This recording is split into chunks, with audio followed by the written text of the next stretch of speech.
Two police officers wearing blue uniforms arrived at my garage in a patrol car. I secretly observed them from my spot beneath the lift. It was strange to see police officers so happy, but their expressions turned serious as they got closer. They confirmed my identity and shared unfortunate news about my wife. Something happened at our house and she was in the hospital, but they couldn't provide details, trying to leave immediately. They intercepted me, seeking explanations. They inquired about my whereabouts for the last 3 hours. I assured them that I had been there all day and suggested asking my 2 mechanics for confirmation. Apologetically, I mentioned that I had sneaked out for 10 minutes around 11 o'clock a.m. to get coffee for all of us, while one of the policemen chatted with Mike and Pete. Another took note of the coffee shop I had visited. He then asked if I could show him my car. Without hesitation, I agreed, stating that my truck was outside. I led him to my truck, and he thoroughly inspected it before granting me permission to go to the hospital. I had a concerned look as a hospital staff member explained Kate's injuries, the blood transfusion, and the ongoing surgery. I thought it was unprofessional for the doctor to half smile during our conversation. Leaving the hospital, the same 2 policemen intercepted me for more answers. We went to the hospital cafeteria for much-needed coffee, then inquired about my relationship with my wife. I explained that we met and got married relatively late. 8 years ago, Kate successfully worked as an attorney wanting children, but waiting until almost 40 to establish herself in her job. They asked why she was home on a weekday. I explained Kate quit her job a month ago to rest before pregnancy, a kind of vacation before at least 10 years of domestic service. I concluded by expressing my love for my wife, stating that we are doing well and looking forward to having a baby. They asked about John Barton. I denied knowing him and they walked away without answering, trusting my team to lock the garage. I went straight home to forensic scientists and a detective was searching the house. The detective introduced himself, explained what he knew, and posed the same questions as the previous officers, along with a new one. He inquired about the presence of a few drops of blood in the downstairs toilet. I responded, expressing my lack of knowledge. I then questioned the detective about the focus on me as a suspect and sought assurance that they were actively investigating other possibilities. He reassured me, stating that they had several leads and mentioned his colleague talking to Mrs. Barton. Curious about John Barton? I asked apologetically. The detective stated that it was inappropriate for him to comment. They walked away, leaving me in a state of confusion. I went upstairs to the master bedroom and observed the unfolding scene, realizing I would be truly shocked if I were watching it for the first time. Earlier in the day, around 10 a.m. at work, I started thinking about closeness. There's nothing unusual about this. They say, guys, think about closeness. An average of 67 times per waking hour and men virtually cut off from their wives for a month.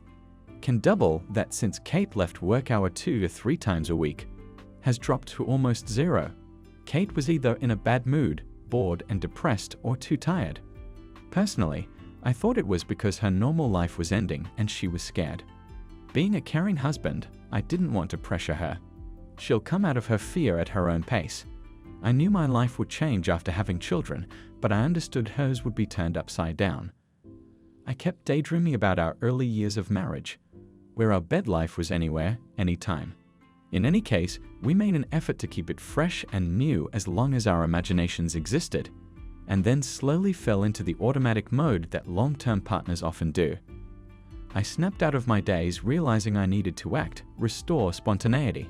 Head home now and be close with Kate until you're completely spent. Decision made. It's time to leave and go home. I informed Mick and Pete that I'd be away for a while. Pete asked if I could test drive the car he just serviced.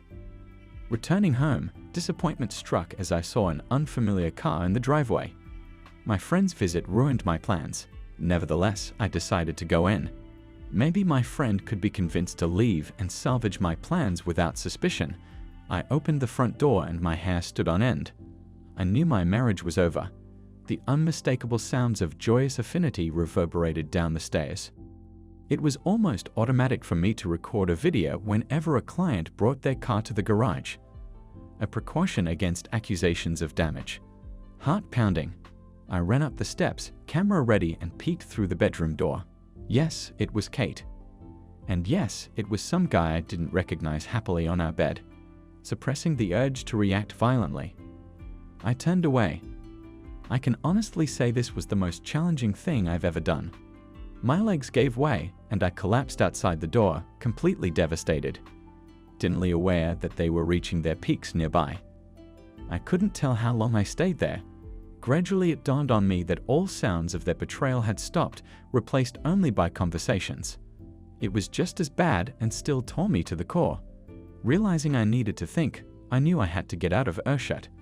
Reacting emotionally would at least land him in the hospital and me in prison. Quietly getting up, tiptoeing downstairs, I slumped on the sofa, away from the sights, smells, and most sounds of betrayal, freed from emotional distractions. I did what I knew best and devised a plan to get him out of sight. Confront him, throw him out the back door, undressed, and repeat the process with her without bruises and witnesses. I hoped to avoid a trial. Fortunately, I had the perfect shock weapon in my workshop 2 years ago in the Army Reserve National Guard. My skills earned me the task of clearing trucks where I found a small device that would now come in handy.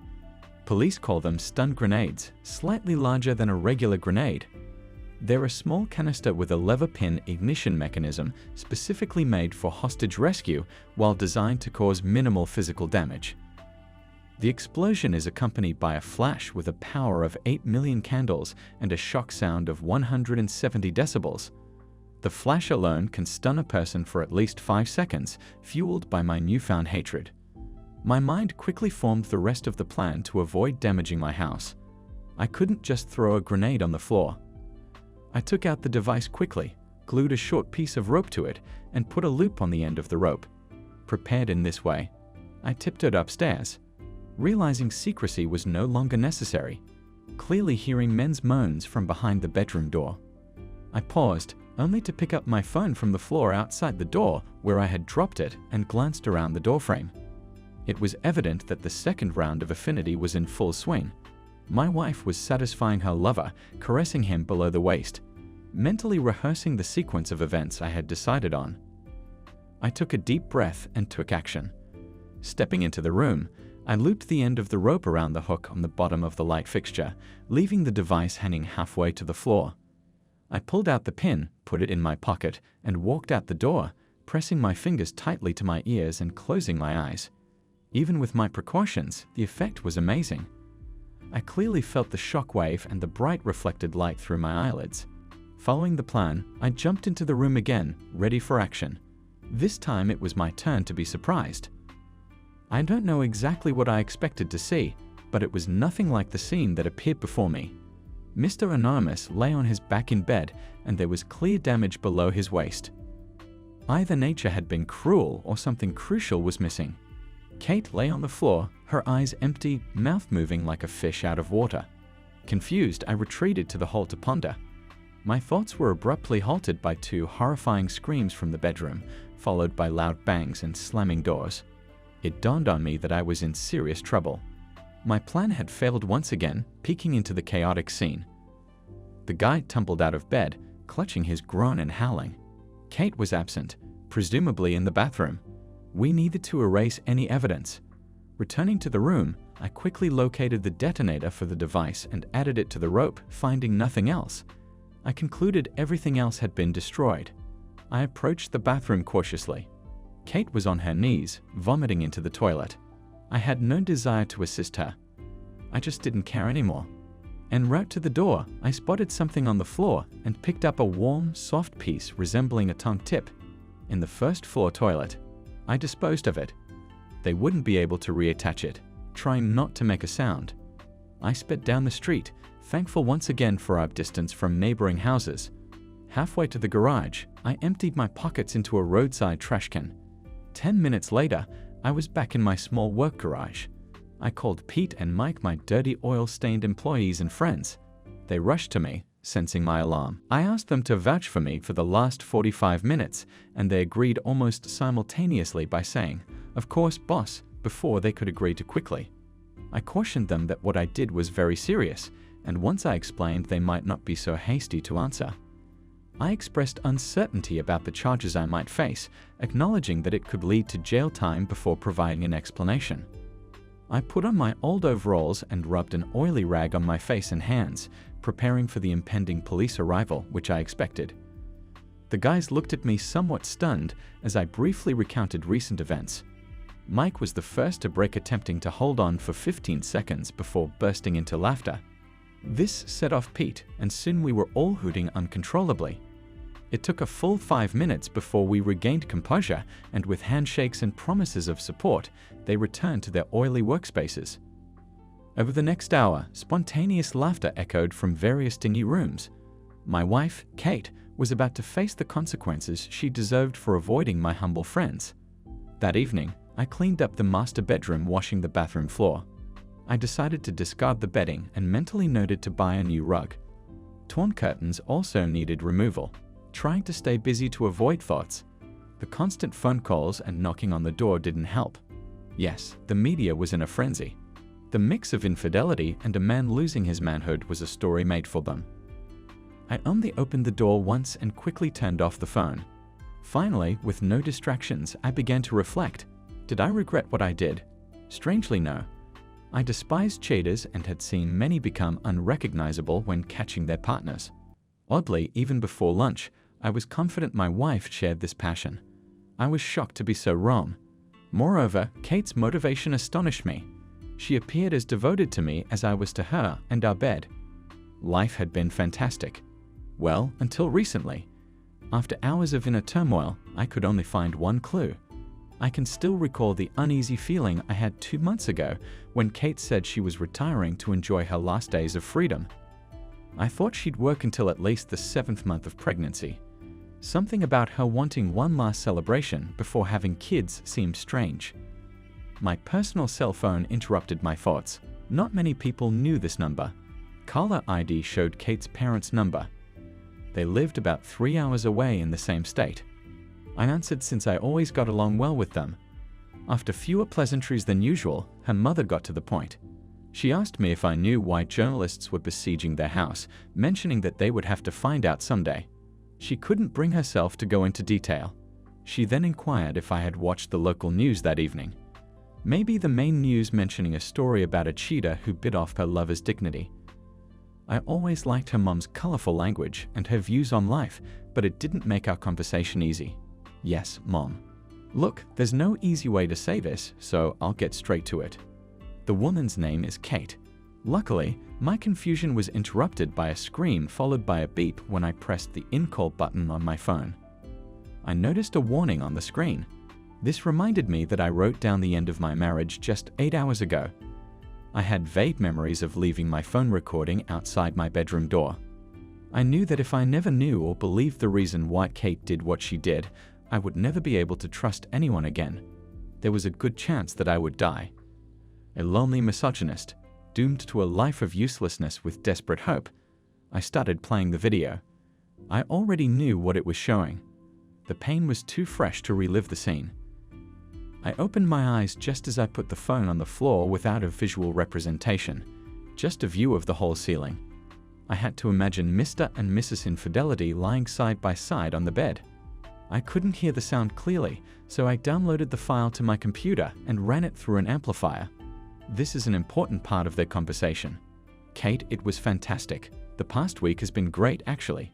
Does this really have to end today? My offer still stands. Just give me your word, and I will divorce Sarah and marry you. Well, yes, it looks like it will work. A great start to a marriage with a guy who left his wife and kids. No. And I love Dave too much to hurt him like that. In addition, he is a great husband and will be a good father. After today, I will be Mrs. Goody-Goody, a housewife. At least until the youngest of our children start school. You can't love him that much. It's Niken lying here next to you. No, you're mistaken. I love him very much. The moment I met him, I knew he was my only soulmate. I will never meet another. I am happy that I have such a good man who spoils me and will nurse me when I get a big belly from his 2 or 3 babies. No, I want nothing more than to die in his arms, surrounded by our grandchildren. Well, that was a great speech, but it begs the obvious question, why are you with me now? At least Kate had the humanity to think about it. There was silence for a good half a minute. I guess she just missed the past. She didn't get married until she was 31 and was a bit of a wild girl. She missed just walking into a bar and getting attention from all kinds of guys. The thrill of leading a guy forward and then impulsively deciding whether he gets what he wants or not. Lately, Dave has been deer hunting with his buddies every other weekend. 3 weekends ago, she decided to take a trip down memory lane and check out a bar. This resulted in one night that was okay, but unsatisfying. Then last Saturday, she happened to walk into the bar I was at, and here we are. God, she's so cold. Kate, just consider this the last hurrah. Anyway, what is she complaining about? Come here. I turned off the sound. At least now I knew that I was a good lover and husband. The problem wasn't me. The following days passed in complete disappointment. 2 days later, the reporters demobilized and left my quiet street. The hospital administrator called me and said that Kate would like some pajamas. I missed this one. She will have to put up with these humiliating hospital gowns. 2 days later, her father called me. He apologized for his daughter's behavior and expressed hope that I would keep in touch with him to try to sweeten the deal. He reminded me that he has another daughter and she was recently divorced. Sorry, Dad, it's just too weird. 4 days after this event, he was shown on the news again. Mr. Not-So-Big-Deal has been released from hospital. Journalists dug up something and exposed him as a serial cheater. So it was with some pleasure that they announced that although the surgeons had succeeded in sewing his manhood back together, it was very unlikely that it would achieve any of its intended functions. At the end of that week, I received an unexpected visitor. Mrs. Barton, or Sarah, as she insisted I call her, was a pretty lady with sad eyes. She told me that she had heard rumors that I might have some evidence that could help her in her divorce case. I explained that maybe it was true, but I couldn't admit it without exposing myself. She understood everything and was very apologetic for asking. I told her that I thought there was such an abundance of circumstantial evidence that she wouldn't need what I had. If this turns out to be wrong, I will persuade her to return and perhaps change her mind. There was such sadness in her that I felt sorry for her.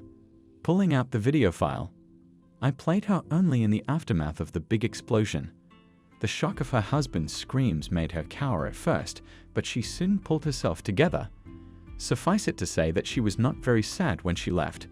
Being the helpful guy that I am, I invited her to come pick me up when the sadness returned. Oh yeah, that wasn't the last time I saw Sarah Barton. The last visitor I received was probably the strangest. On Saturday, I answered the door to the detective I had spoken to at the house on the day of the big event. The suit disappeared, leaving only jeans and a shirt. Hey, son. No, I won't come in. I just wanted to say that if there was insufficient evidence, I recommended that the case be closed. Hearing my gratitude, he turned to leave, but stopped and looked back. Listen, at the end of the year, I will retire. If I come back after this, will you tell me how you did it? I just smiled and wished him a good day. Kate's letter arrived the following Tuesday. My dear Dave, I can't express how ashamed and sorry I am that I did this to you. I understand perfectly why you couldn't bring yourself to visit me, and I forgive you unconditionally. I never thought about the full extent of the possible consequences of my actions. I, of course, did not imagine that my parents would actually disown me. I know that I have lost your love, trust, and respect forever, which hurts me more than I can describe. I will understand if you never want to talk to me again, but it may help your recovery if you allow me to explain why I did what I did. Just be sure that it's all my fault. Doctors say that I won't be able to speak normally for a long time, if at all. They think I swallowed the tip of my tongue when I bit it off. They tell me about some experimental stretching technique that can restore some function. I hope this works, and I can at least get back to my career as a distraction from the dull, loveless, childless future I'm currently facing. Ask anything you want in a divorce and I will sign it. If you could find it in your heart to keep me on your health insurance for the near future, I would be forever grateful. Farewell, my love. I wish you nothing but happiness in the future. I hope I haven't completely ruined your life. Your Kate, aka, your cheating wife. The letter touched me so much that I immediately reversed my previous decision and sent her pajamas to the hospital. Now, where are Mick and Pete's phone numbers? Do I owe them a beer keg?